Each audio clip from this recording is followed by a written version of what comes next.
My name is Anaïs. Alexa Lowman. Yazan, Tuffaha. Rebecca Rasmussen. I'm from Palestine in the Middle East, so 8,000 miles that way.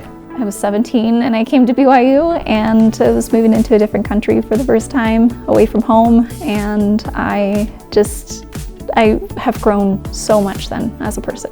Here at BYU, I think we're blessed with faculty and staff that are so committed to helping us to be successful. I've just really enjoyed getting to know other students in the engineering program and getting to know my professors just in general.